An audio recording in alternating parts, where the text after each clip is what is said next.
Sekarang kita kembali diperlihatkan dengan Xiao Yan yang pada saat ini masih mengenang kebersamaan bersama dengan tim Fearless di Xiao Mansion. Setelah sekian lama Xiao Yan pada akhirnya menarik nafas panjang dan emosi di matanya berangsur-angsur menghilang. Xiao Yan pada akhirnya menoleh untuk menatap ke arah Li Shaolong dan Xiao Yan mulai berbicara. Xiao Yan berkata kepada Li Shaolong, sepertinya Li Shaolong telah menghabiskan sebagian besar waktunya untuk mengelola Xiao Mansion. Li Shaolong benar-benar mengabaikan kultivasinya dan secara logika Li Shaolong seharusnya telah membuat terobosan sejak lama. Mendengar hal tersebut Li Shaolong pada saat ini menggaruk kepalanya karena malu. Sosoknya pada akhirnya lanjut berkata sambil tersenyum masam. Li Shaolong berkata bahwa sejujurnya baru-baru ini menerobos ke Dou di bintang 9, sementara itu untuk menerobos ke tingkat Douxian, dirinya khawatir dirinya masih membutuhkan waktu. Xiao Yan pun menepuk bahu dari Li Shaolong dan berkata sambil tersenyum bahwa Li Shaolong pada saat ini tidak perlu terlalu khawatir.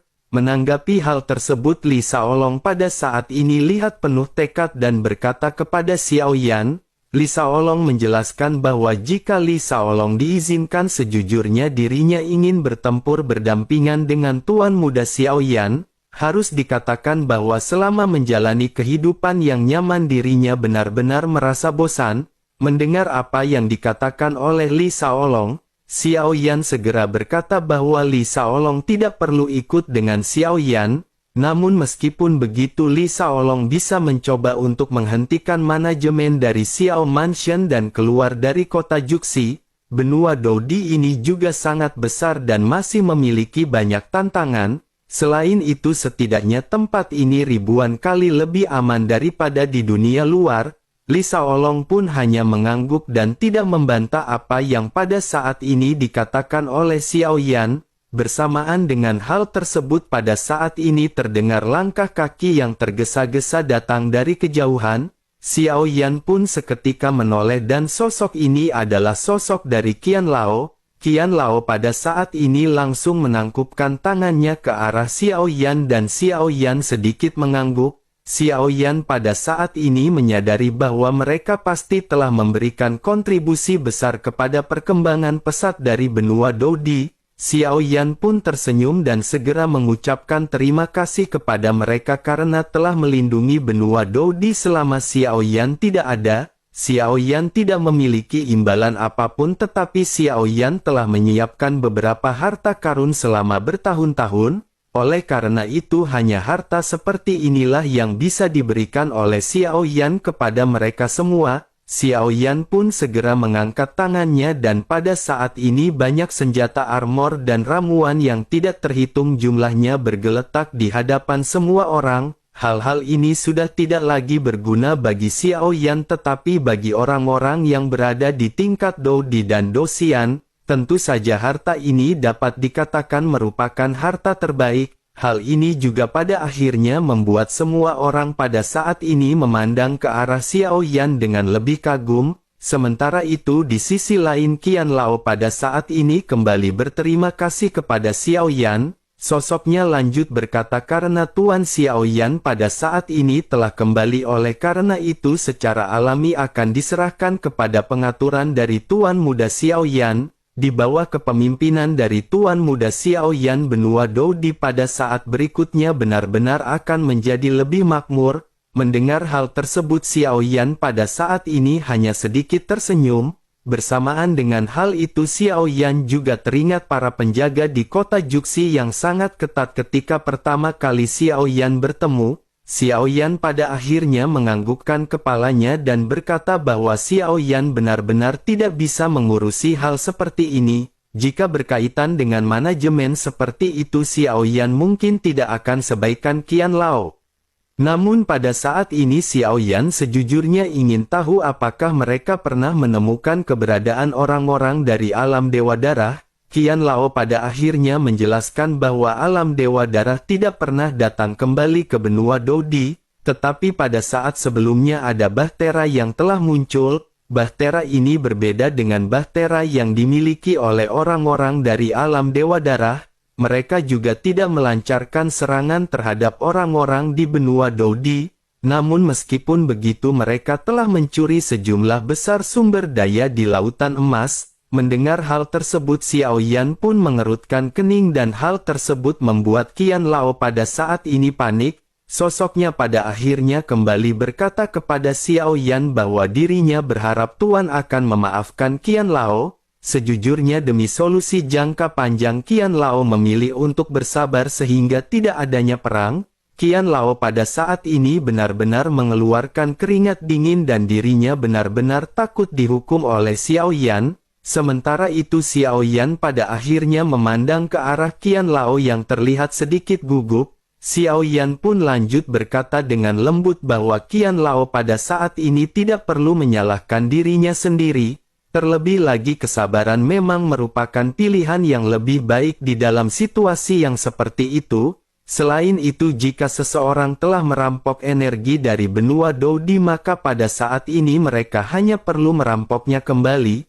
Qian Lao seketika terkejut mendengar Xiao Yan yang berbicara dengan penuh dominasi. Qian Lao pada saat-saat ini teringat masa lalu di mana kelompok Qian Lao telah dibangkitkan oleh Xiao Yan dari gua di tempat terlarang dari klan iblis. Di antara kelompok ini Qian Lao merupakan orang yang terkuat. Namun pada akhirnya pada saat ini sosok Xiao Yan tampaknya benar-benar telah melampaui kekuatan yang dimiliki oleh Qian Lao. Sementara itu di sisi lain Xiao Yan pada saat ini masih terus bertanya kepada Qian Lao. Xiao Yan bertanya apakah Qian Lao telah menggambar penampakan dari bahtera ini. Apakah Qian Lao juga mengetahui ciri-ciri yang dimiliki oleh bahtera tersebut? Qian Lao pada saat ini segera mengeluarkan gulungan dan segera menyerahkannya kepada Xiao Yan. Setelah Xiao Yan memindai gulungan tersebut Xiao Yan melihat adanya kata S yang tertulis di bahtera ini. Xiao Yan pada akhirnya dengan cepat menyerahkan gulungan tersebut kepada Ding Yue. Dengan menggunakan kompas bintang dari Fearless Art, mereka akan bisa mengetahui langit berbintang di sekitar. Ding Yue juga pada saat ini mengangguk dan setelah mengambil gambar tersebut, Ding Yue mulai mencari ruang yang sesuai yang berada di sekitar. Sementara itu bersamaan dengan mereka yang sedikit berbincang-bincang langkah kaki tergesa-gesa kembali terdengar. Sebelum adanya sosok yang datang pada saat ini suara terdengar terlebih dahulu. Suara tersebut berkata bahwa Xiao Yan benar-benar tidak memberi kabar bahwa Xiao Yan akan kembali. Xiao Yan pun seketika menoleh ke arah sumber suara dan melihat sesosok yang berjalan di kejauhan. Sosok ini tidak lain dan tidak bukan adalah saudara laki-lakinya yakni King Haoran. Xiao Yan seketika menangkupkan tinjunya dan menyapa King Haoran yang pada akhirnya sampai di hadapan Xiao Yan. Melihat Xiao Yan yang hendak membungkuk King Haoran pada saat ini melangkah maju untuk mencegah Xiao Yan. Begitu Xiao Yan pada saat ini mengangkat kepalanya dan menatap ke arah King Haoran mata Xiao Yan terlihat sudah memerah. King Haoran pun merasa sedikit haru dan bertanya apa yang terjadi kepada Xiao Yan. Mereka sudah lama sekali tidak bertemu dan mungkinkah Xiao Yan ingin menangis begitu melihat saudara tertuanya. King Haoran pada saat ini tersenyum sementara Xiao Yan pada saat ini terlihat semakin sedih. Senyum King Haoran pun tiba-tiba berhenti dan dirinya pada saat ini segera menyadari sesuatu. King Haoran pada akhirnya menoleh ke belakang Xiao Yan dan langsung bertanya di manakah King Mu'er. Xiao Yan pada akhirnya mengangkat kembali kepalanya dan menahan air mata yang hendak jatuh di pipinya. Xiao Yan berusaha untuk menjelaskan bahwa dalam pertempuran semua orang telah mati termasuk dengan Xiao Yan. Setelah selesai berbicara Xiao Yan pada saat ini tidak lagi bisa memberikan penjelasan kepada King Haoran. Xiao Yan pada saat ini juga merasa sangat menyesal karena Xiao Yan telah berjanji untuk melindungi King Mu'er. Tetapi sekarang pada akhirnya kenyataannya Xiao Yan benar-benar mengecewakan King Haoran. Sementara itu pupil mata dari King Haoran pada saat ini tiba-tiba menyusut dan tubuhnya tiba-tiba bergetar. Tanpa sadar King Haoran dengan penuh ketidakpercayaan bertanya mungkinkah semuanya telah mati? Xiao Yan pada saat ini masih terdiam sebelum akhirnya Xiao Yan segera menarik nafas dan berkata agar saudara King Haoran jangan khawatir, apapun yang terjadi Xiao Yan akan menarik mereka keluar dari dunia bawah, bahkan jika mereka mati, Xiao Yan akan menarik mereka menuju kebangkitan dari kematian. King Haoran pada saat ini benar-benar merasa lemas ketika mendengar bahwa semua orang telah mati. Terlebih lagi King Haoran juga pada saat ini benar-benar masih asing dengan istilah menarik menuju kebangkitan dari kematian. Bagaimanapun Xiao Yan pada saat ini juga masih belum bisa memastikan detail spesifik mengenai hal ini. Oleh karena itu pada saat ini King Haoran masih bertanya-tanya bagaimana situasi yang dialami oleh orang-orang dari tim Fearless. King Haoran pun menghela nafas tetapi pada saat ini King Haoran benar-benar masih penuh percaya diri terhadap Xiao Yan. King Haoran pada akhirnya segera bertanya kepada Xiao Yan berapa yakinkah Xiao Yan bisa melakukan hal tersebut. Xiao Yan dengan tegas pada akhirnya berkata bahwa memiliki keyakinan 100%. King Haoran pun sedikit merenung dan menatap ke arah Xiao Yan untuk waktu sesaat. Setelah hening sejenak pada akhirnya King Haoran segera berkata bahwa dirinya percaya kepada Xiao Yan. King Haoran pada saat ini tahu bahwa Xiao Yan juga sangat tersiksa di dalam hatinya. Oleh karena itu King Haoran juga pada saat ini berusaha untuk memaksakan senyum dan segera mengalihkan topik pembicaraan. Bersamaan dengan hal tersebut pada saat ini sebuah suara kembali datang dari kejauhan. Zhen Bufan dan Yao Aotian dari klan Yao datang berkunjung atas inisiatif mereka sendiri. Zhen Bufan pada saat ini segera berkata bahwa mereka telah berpisah selama ribuan tahun. Mungkinkah mereka monster tua pada saat ini telah dilupakan? Xiao Yan pun seketika menoleh dan Xiao Yan pada saat ini segera menangkup tangannya kepada mereka berdua. Xiao Yan lanjut berkata bahwa Xiao Yan baru saja kembali dari benua Dodi. Xiao Yan berniat untuk mengunjungi para senior satu persatu tetapi dirinya tidak pernah berpikir bahwa senior akan mengunjungi Xiao Yan. Oleh karena itu Xiao Yan pada saat ini benar-benar ingin mengucapkan terima kasih atas perhatian dari para senior. Zhen Bufan dan Yao Aotian pada saat ini sama-sama tersenyum dan mereka seketika berbincang-bincang. Setelah beberapa saat pada akhirnya Xiao Mansion pada saat ini sudah penuh dengan orang. Mata semua orang pada saat ini tertuju kepada Xiao Yan. Terlihat jelas bahwa Xiao Yan bukan hanya sekedar protagonis dari Xiao Mansion. Xiao Yan juga merupakan protagonis dari seluruh benua Dodi. Semua orang pada saat ini berbincang-bincang mengungkapkan kerinduan kepada Xiao Yan. Hampir semua teman dari Xiao Yan pada saat ini telah datang, mereka minum-minum santai sambil berbincang-bincang dan tertawa terbahak-bahak. Pada akhirnya setelah cukup lama sorak-sorak pada saat ini mulai berangsur-angsur menjadi semakin tenang. Jumlah pengunjung juga berangsur-angsur berkurang hingga pada akhirnya Xiao Mansion kembali ke keadaan normal.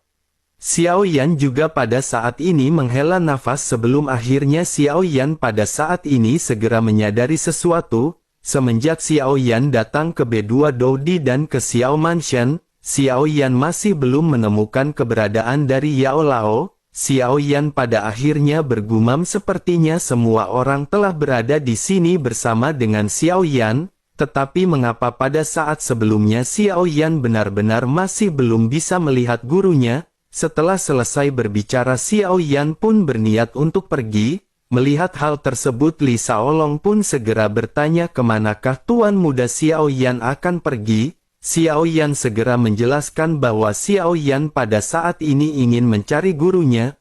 Li Shaolong pada saat ini menganggukkan kepalanya dan kembali berkata kepada Xiao Yan bahwa dirinya akan memberitahu Tuan Muda Xiao Yan. Guru Tuan Muda Xiao Yan pada saat ini sedang membawa anak-anaknya pergi berkeliling benua Dodi.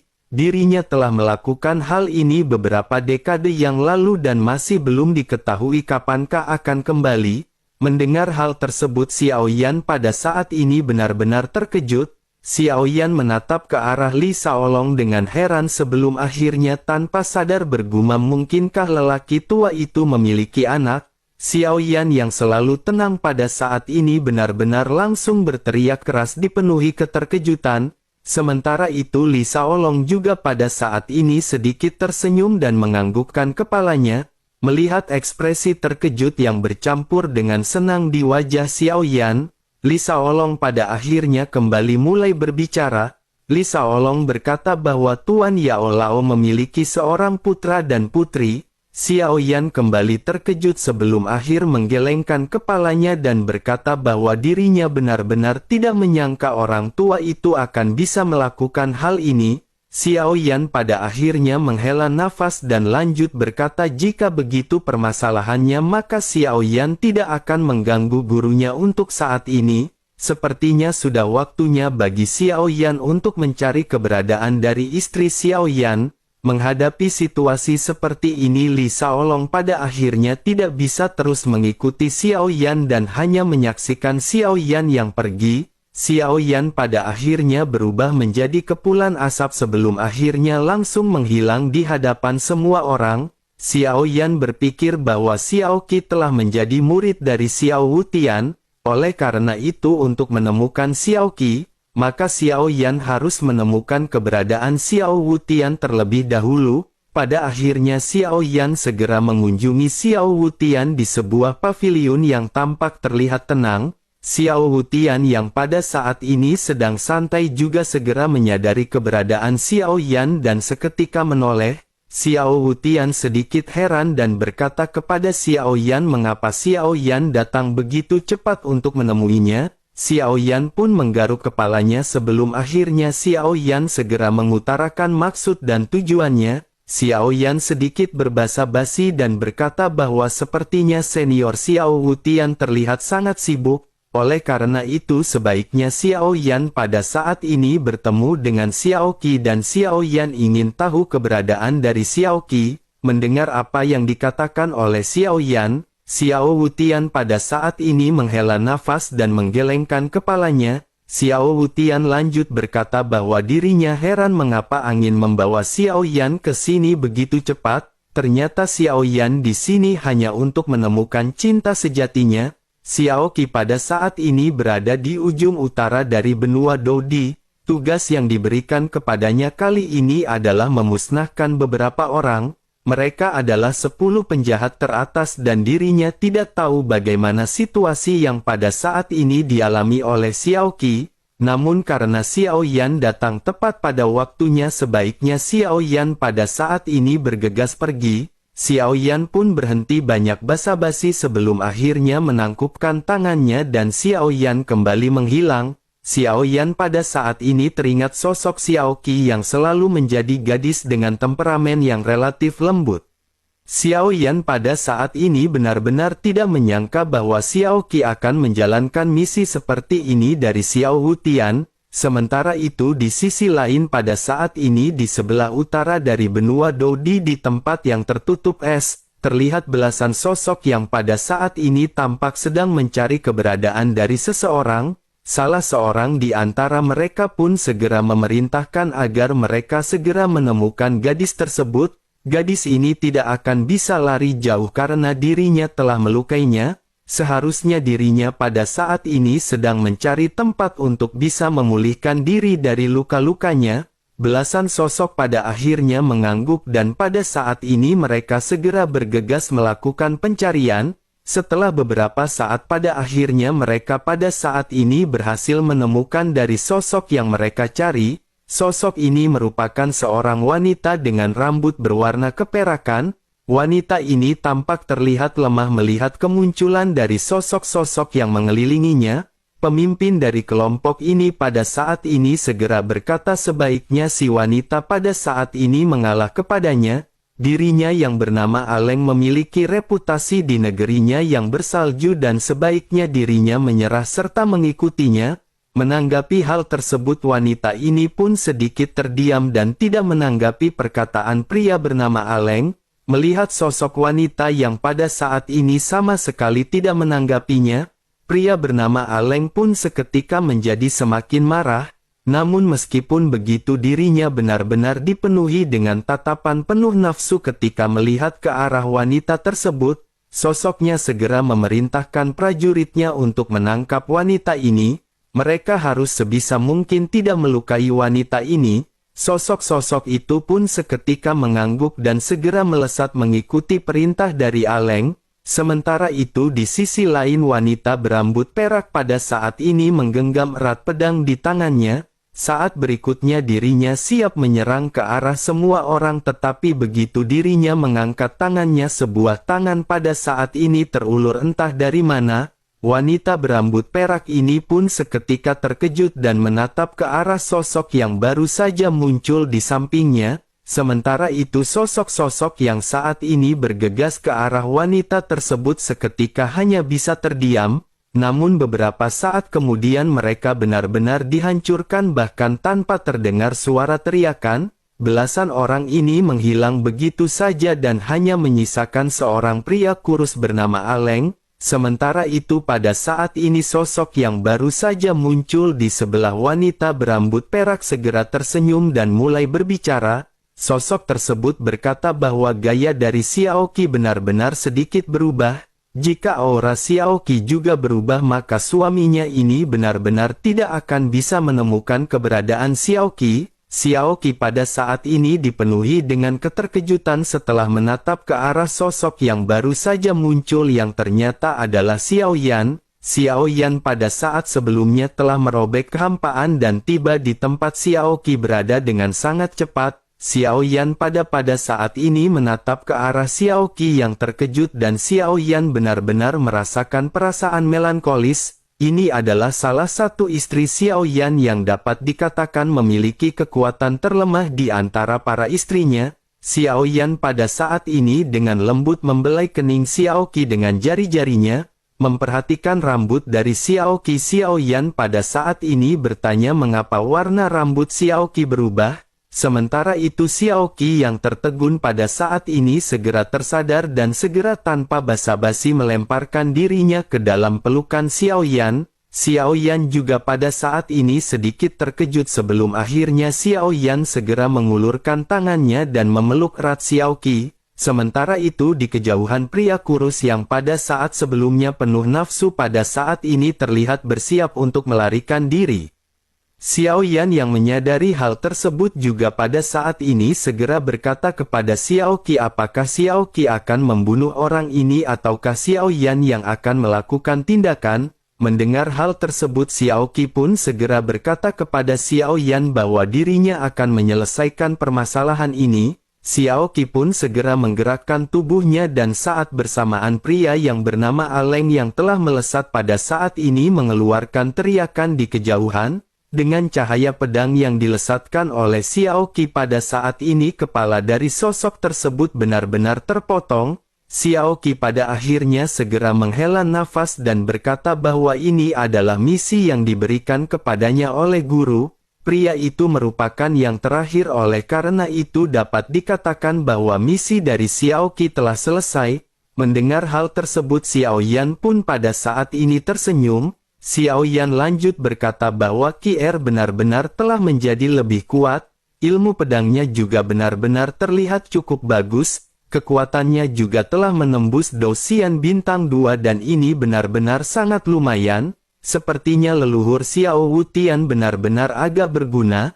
Xiaoyan pada saat ini tersenyum karena Xiaoyan benar-benar tidak pernah menyangka perkembangan Xiaoqi akan begitu pesat. Dengan Xiaoqi yang mencapai level seperti itu dengan karakternya yang lembut, hal ini tentu saja benar-benar akan membutuhkan usaha yang sangat banyak.